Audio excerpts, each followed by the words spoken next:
Hey! Have you ever asked yourself, what do I need to do to get more views, to get more subscribers? We need to ask three things. First question, Why should I, the viewer? subscribe to this channel. Next, Why should I, the viewer? watch this video. Third. Why? I, the viewer, should. Finish watching this video. But how will we be able to define that? This would be a two-part series, which we'll talk about first our science project process to define our value proposition. And the second video would talk about how to craft videos that your viewers would share. Let's use coffee as an example, and that explains this mug. No, I really don't drink coffee, but that is what we have. This is your channel.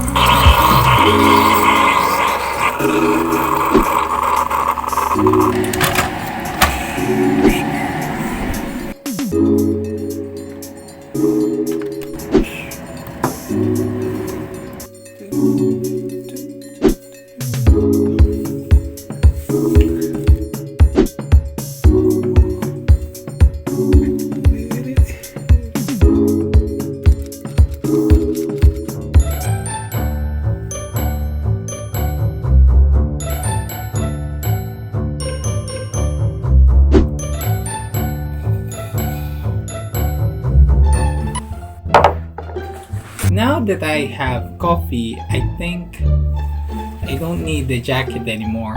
So, okay.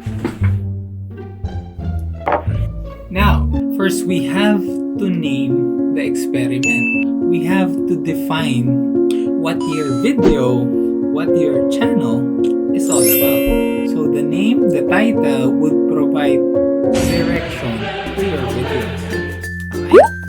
Next, our hypothesis.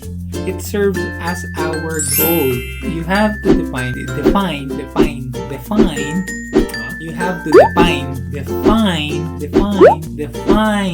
have to define your value proposition to your audience.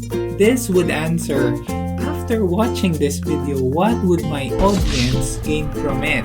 You have to be purposeful. You have to be intentional in putting out your video. Next, procedure. What's really nice about it is, again, it's a step-by-step process. There is no shortcut. It's okay that you don't have that much followers, you don't have that much viewers, because you're on step number 1 right now.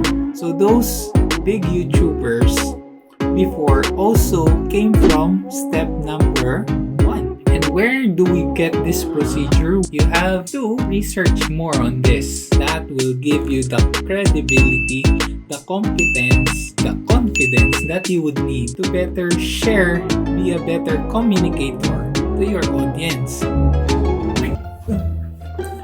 Why do people need to subscribe? Because I believe that this subscribe button, it's meant to be gray. Try it. If you click on the subscribe button, let's see if it turns into gray.